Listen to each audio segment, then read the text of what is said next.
Hello बच्चों, आज हम लोग शुरू करने वाले हैं क्लास 9 मैथमेटिक्स का चैप्टर नंबर 2 जिसका नाम है पॉलिनोमियल। फ्रेंड्स, ये टॉपिक बहुत इंपॉर्टेंट है। बहुत सारे बच्चे इसमें कन्फ्यूजन रखते हैं और मैंने ये सोच करके ये वीडियो बनाने का प्रयास कर रहा हूँ कि जो बच्चा अलजेब्रिक एक्सप्रेशन के बारे में पिछली कक्षा में भी सही से नहीं पढ़ पाया था, वो बच्चा भी इस वीडियो को देख करके इस टॉपिक को अच्छे से समझ जाए और वो एग्ज़ाम में बेहतर प्रदर्शन कर सके। फ्रेंड्स, आपने 8वीं कक्षा में अलजेब्रिक एक्सप्रेशंस पढ़े होंगे, तो वो अलजेब्रिक एक्सप्रेशन जो आपने पढ़ा था वो यहाँ भी काम आएगा, लेकिन उसका थोड़ा सा एक एडवांस वर्जन आपके सामने आएगा। कहने का मतलब ये है कि ये भी पॉलिनोमियल जो है एक अलजेब्रिक एक्सप्रेशन ही है। जो आपने पहले जो पढ़ा था वो पॉलिनोमियल नहीं था, ठीक है। तो अब हम लोग यहाँ पे समझेंगे कि पॉलिनोमियल क्या है। तो चलिए सबसे पहले हम आपको कुछ टर्म्स यहाँ लिखते हैं, कुछ अलजेब्रिक एक्सप्रेशंस यहाँ पे मेंशन करते हैं जो आपने पिछली कक्षा में पढ़ा था। तो अलजेब्रिक expressions like 2x,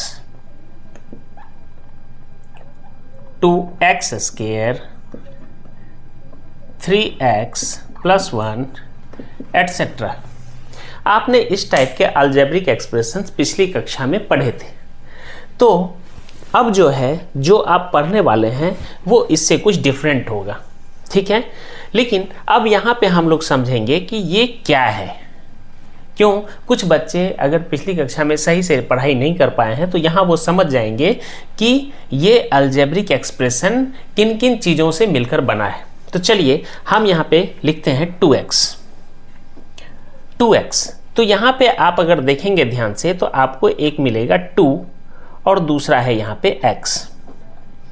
2 जो है ये कांस्टेंट टर्म कहा जाता है, इसको बोलते हैं हम लोग कांस्टेंट, CONSTANT, कांस्टेंट। और ये जो x वाला पार्ट है इसको बोलते हैं वेरिएबल, कांस्टेंट एंड वेरिएबल। तो कहने का मतलब ये है कि कोई भी अलजेब्रिक एक्सप्रेशंस होते हैं तो वो कांस्टेंट और वेरिएबल के मल्टीपल से मिलकर के बने होते हैं, ठीक है फ्रेंड्स। किनसे? तो कांस्टेंट और वेरिएबल से मिलकर के बने होते हैं। तो दोनों में डिफरेंस क्या है? दोनों का डिफरेंस ये है कि ये complete through out the process change नहीं होता है, ठीक है। ये कांस्टेंट जो होता है वो through out the process change नहीं होता है, लेकिन जो वेरिएबल होता है वो चेंजेबल है, वो चेंज हो सकता है। तो चलिए हम लोग कुछ एग्जाम्पल लेकर के समझते हैं कि कांस्टेंट और वेरिएबल कैसे होते हैं। तो चलिए कुछ एग्जाम्पल लेकर के हम लोग समझते हैं। मैं इसको इरेज कर रहा हूं, आप इसको नोट डाउन करते जाइए। मैं बोलता हूं कि एक स्क्वायर है, क्या है? एक स्क्वायर है जिसका ईच साइड 4 सेंटीमीटर है। क्या है? 4 सेंटीमीटर।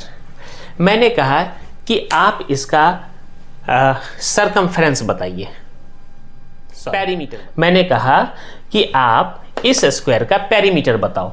तो पेरीमीटर क्या होगा? पेरीमीटर ऑफ स्क्वायर,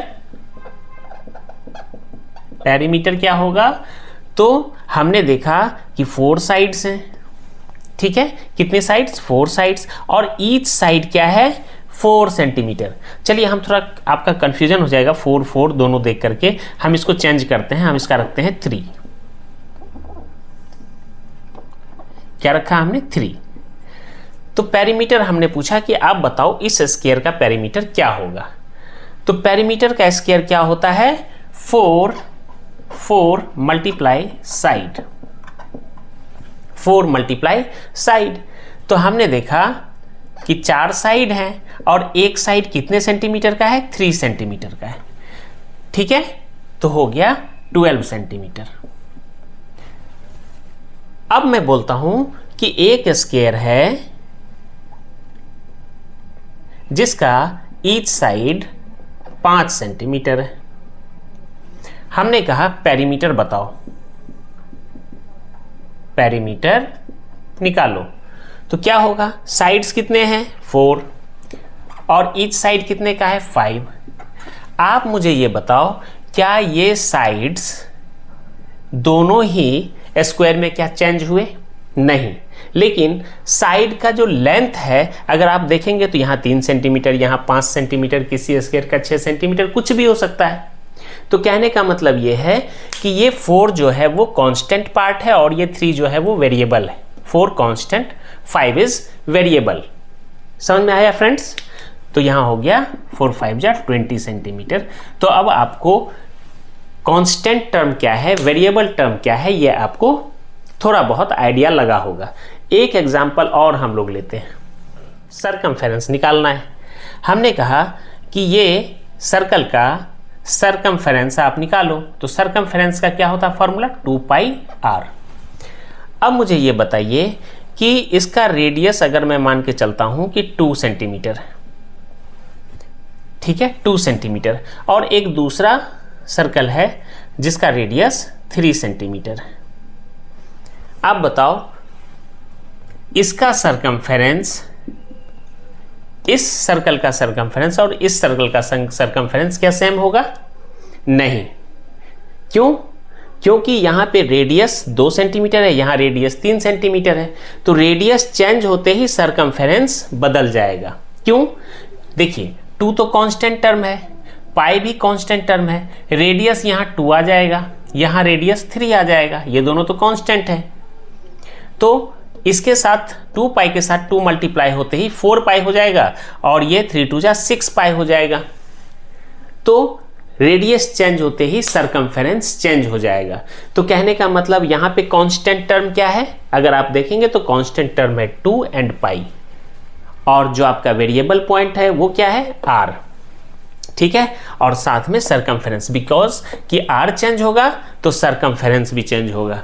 फ्रेंड, मुझे लगता है कि आपको क्या कांस्टेंट होता है और क्या वेरिएबल होता है इसके कंफ्यूजन दूर हो गए होंगे। ठीक है फ्रेंड्स, तो चलिए हम लोग नेक्स्ट अगले पार्ट की तरफ चलते हैं।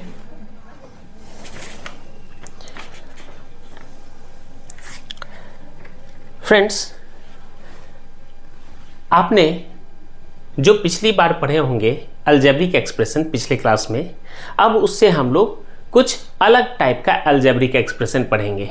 ठीक है, समथिंग डिफरेंट। उस अलजेब्रिक एक्सप्रेशन का ही नाम है पॉलिनोमियल। ठीक है, हम लोग पॉलिनोमियल पढ़ेंगे, फिर पॉलिनोमियल का हम लोग फैक्टराइजेशन करेंगे। क्या करेंगे? फैक्टराइजेशन। पॉलिनोमियल का हम लोग करेंगे फैक्टराइजेशन। फ्रेंड्स, फैक्टराइजेशन करने के लिए हमारे पास दो मेथड। पहले मेथड का नाम है रिमाइंडर थ्योरम, रिमाइंडर थ्योरम, और दूसरे टॉपिक का नाम है factor theorem. Friend, note down कर लीजिएगा, जो अलजेब्रिक एक्सप्रेशन हम लोग पढ़ने वाले हैं क्लास 9th में, उसका नाम है पॉलिनोमियल। पॉलिनोमियल का हम लोग पढ़ेंगे फैक्टराइजेशन। फैक्टराइजेशन के दो मेथड हैं, first is remainder theorem, second is factor theorem. तो हम इसको भी स्टडी करेंगे। यहां तक नोट कर लिया तो हम इसको मिटाते हैं।